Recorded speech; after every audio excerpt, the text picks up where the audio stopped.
कैसा हो, जैसा हो।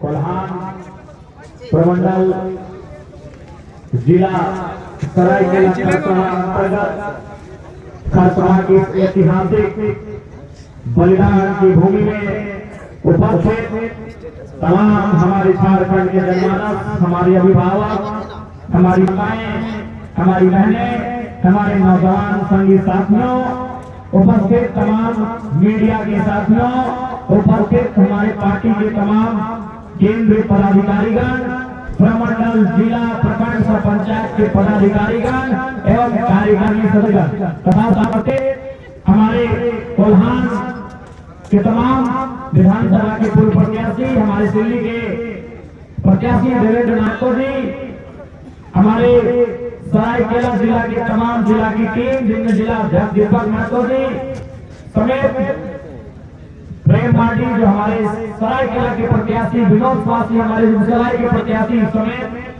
जितने भी साथीगण आए हैं सभी को झारखंडी जोहार। आज 1 जनवरी का दिन है। अनुमान 1 जनवरी को कहते हैं भारत में नहीं, लगभग कुछ हिस्सों को छोड़कर पूरी दुनिया ही नववर्ष मनाती है। क्योंकि नववर्ष इसलिए पूरी दुनिया मनाती है कि सबका एक बहुमत होता है। जैसे हेमंत सोरेन के पास 56 सीटें हैं, बहुमत है तो उनकी सरकार है, तो ठीक उसी प्रकार 1 जनवरी मनाने वालों की संख्या ज्यादा है, इसलिए बाकी लोग फॉलो करते हैं। लेकिन आज के दिन सरायकेला के इस धरती में, खरसवा के इस क्षेत्र में जो गोलीकांड हुआ था, सबसे पहले उन तमाम शहीदों को श्रद्धांजलि अर्पित करते हैं। लेकिन आज उस गोलीकांड से हमें सबक लेने की भी आवश्यकता है। और आज हमें तो ऐसा लगता है कि भले वह गोलीकांड 1948 में हुआ था, लेकिन आज भी 2024 में भी झारखंड के हिस्सों में, जगह जगह के हिस्सों में आज भी वो गोलीकांड दोहराए जा रहे हैं। आज बस फर्क इतना है कि सामूहिक गोलीकांड नहीं हो रहा है। वो खरसवा का गोलीकांड सामूहिक था। 50,000 आदिवासी मूलवासी थे जिन पर गोलियां चलाई गई थी। आज भी हमारे साथ गोलीकांड हो रहा है, लेकिन टुकड़ों में हो रहा है।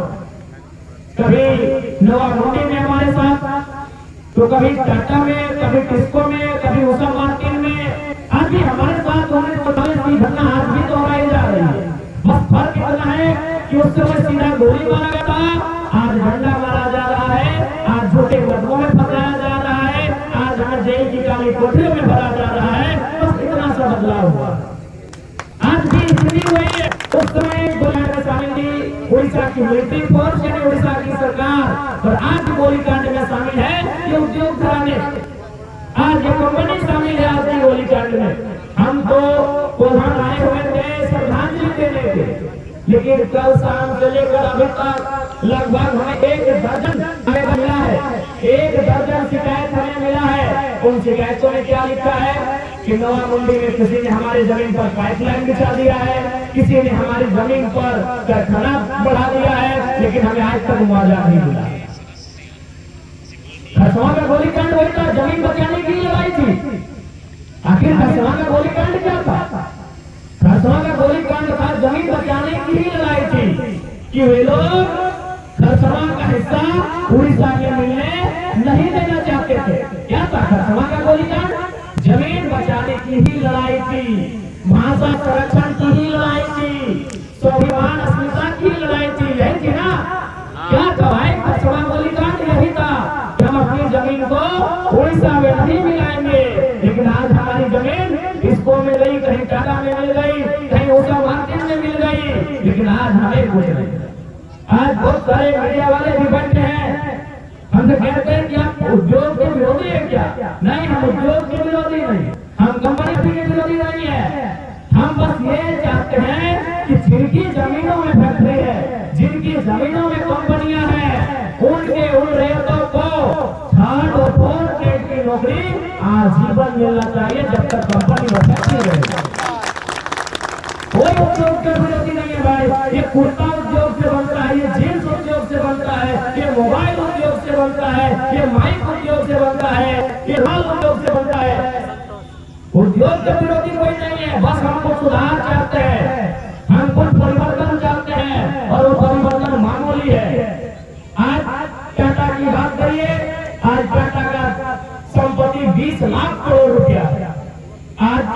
पूरी दुनिया में नाम है, अच्छी बात है। लेकिन मेरा एक सवाल है कि जिन लोगों को टाटा ने जमीन देकर बसाया था, क्या आज उनके पास 2 करोड़ की प्रॉपर्टी है? नहीं। तो मेरा तो बस एक रिटर्न सवाल आया। जी हाँ, टाटा की संपत्ति 20 लाख करोड़ की है, लेकिन जिन लोगों ने टाटा को जमीन दिया, क्या वे लोग 2 करोड़ के भी काबिल हो पाए इन 100 सालों में? बस यही तो मेरा सवाल है। हम उद्योग के विरोधी कब से हो गए, हम कंपनियों के विरोधी कब से हो गए? बस हम आपके तरीके के विरोधी हैं, और अगर यही तरीका आपका रहेगा तो कल भी हम आपके विरोधी रहेंगे। आप बहुत सारे लोग कहते हैं कि जयराम महतो की बात को उठाते हैं, बातें पूरी नहीं हो सकती है। जयराम महतो जमीन वापसी की बात उठाते हैं, जयराम महतो रैयतों को पीढ़ी नौकरी करने की बात करते हैं। अरे कम से कम हम उठाते हैं तो मेरे पास अगला पीढ़ी को स्मरण तो रहेगा कि हाँ क्या बोल के गए हैं। आज अगर 1907 में जमीन देने वाले बोल के जाते हैं कि यहाँ जमीन हमारी है, 2024 मालूम होता है कि जमीन हमारी है। आपने बोला नहीं, इसलिए बोल गए हैं। आज जयराम महतो कम से कम बोल रहा है, इसके बाद वाली पीढ़ी को भी जानकारी में रहेगा कि जयराम महतो क्या बोल के गए हैं। लड़ाई चलती रहेगी।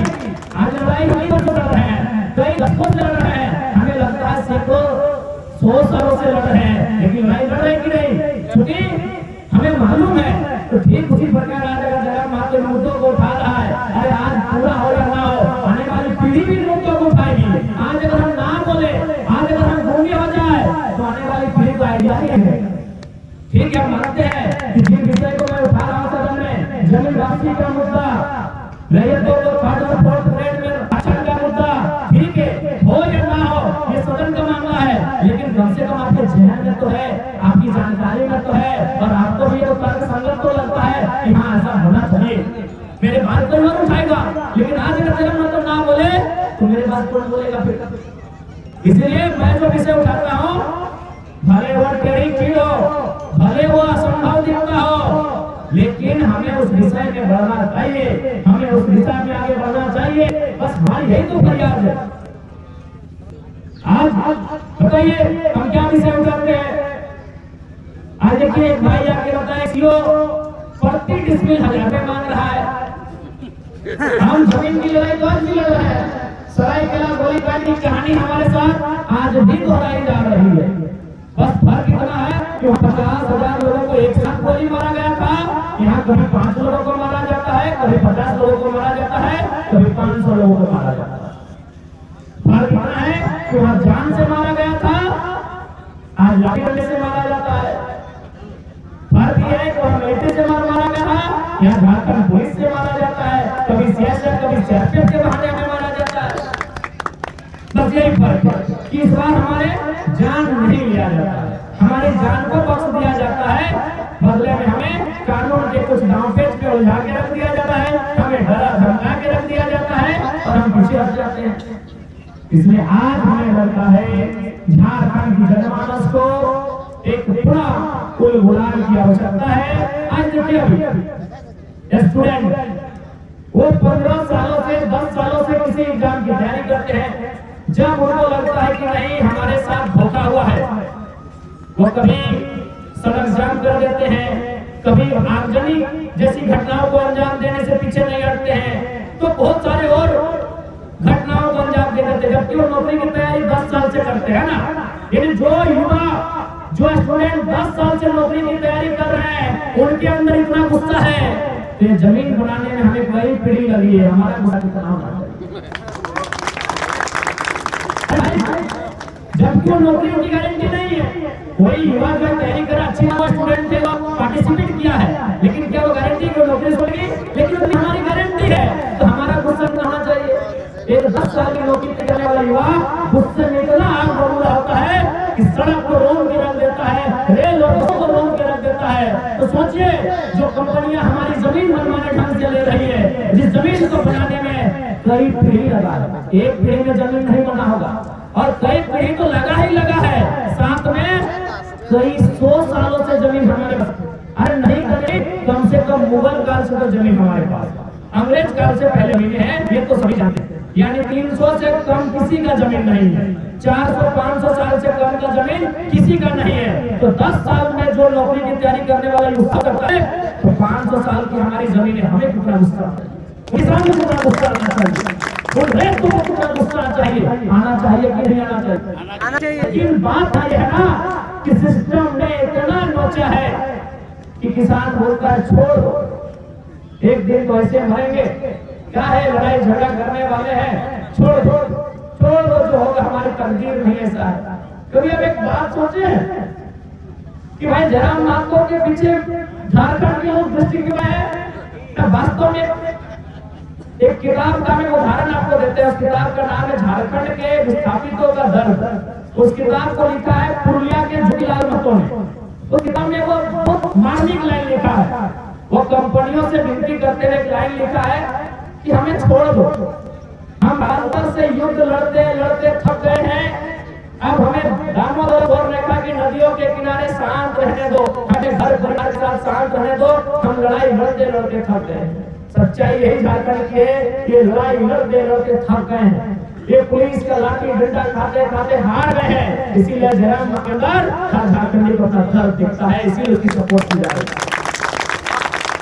हम भी सोचते कि भाई क्या कारण है झारखंड के लोग मुझे क्या करते हैं, कारण है यही एक लाइन कि हम लड़ते लड़ते रुके।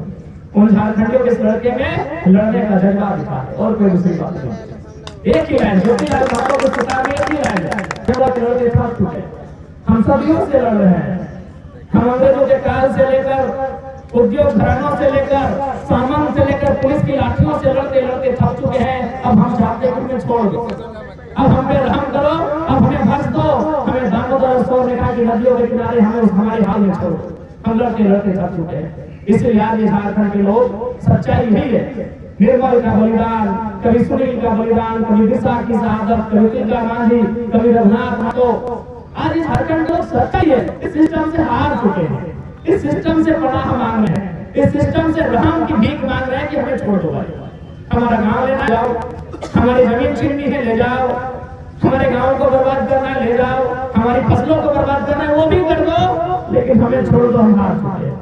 तो जयराम महतो के रूप में उन्हें उस हार में एक जीत दिख रही है, जयराम महतो के रूप में एक लड़ाकू दिख रहा है, जयराम महतो के रूप में उन्हें एक फाइटर दिख रहा है, इसीलिए वो लड़का बाप धनबाद में डरता है और उसे काम लगाकर कोल्हान में भी छोड़ते हैं, दूसरा कोई कारण नहीं। बहुत बड़ी लाइन है, लड़के थक चुके हैं, छोड़ दो, हमने किसी का कुछ नहीं बिगाड़ा था, हमने टाटा का कुछ नहीं बिगाड़ा, टाटा ने हमारा बिगाड़ा, हमने सब बातें का कुछ नहीं बिगाड़ा है, लेकिन उन्होंने बिगाड़ा है हमारे गांव हमारे खेत उजाड़ चले, हमने किसी का कुछ नहीं बिगाड़ा, एक कंपनी का बताइए हमने कुछ बिगाड़ा है, लेकिन उन्होंने हमारा बिगाड़ा है, जमीन हमसे लिया, आज क्या किया आपने, जमशेदपुर बसा दिया आपने, यूपी बिहार के लोगों को लाके बसा दिया, क्या हुआ हमारा, आज हम मुखिया सरपंच होने के लायक नहीं रहे, विधायक को सांसद तो बहुत दूर की गोली हो जाएगी, हमने जमीन किन कारणों से दिया और क्या घटित हुआ इस जमशेदपुर में, इसलिए आज लगता है झारखंड को बचाना है तो सबसे पहले मेरा जो अनुभव कहता है इंशाअल्लाह, मेरी जो समझ कहती है, इस समझ यही कहती है कि सबसे पहले झारखंड को बचाना होगा, खंड यानी जमीन के टुकड़े को बचाना होगा। अगर आज हमारा जमीन का टुकड़ा बच जाएगा तो हमें नुकसान नहीं होगा, कुछ लोग अगर नौकरी करने चले भी आएंगे ना, ठीक है, वो बिहार का उत्तर प्रदेश का हो, अगर हमारा जमीन हमारा रहेगा वो भाड़ेदार बन के रहेगा, वो किराएदार बन के रहेगा, वो 30 साल की नौकरी में वो वापस चला जाएगा, यही ना।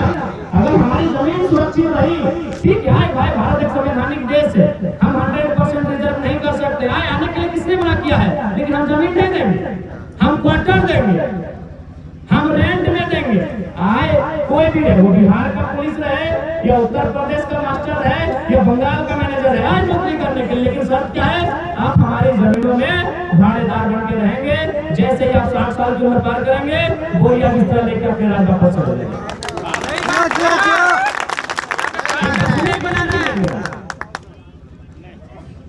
इसीलिए जमीन को बचाने के इस बार के सदन में मेरा महत्वपूर्ण मुद्दा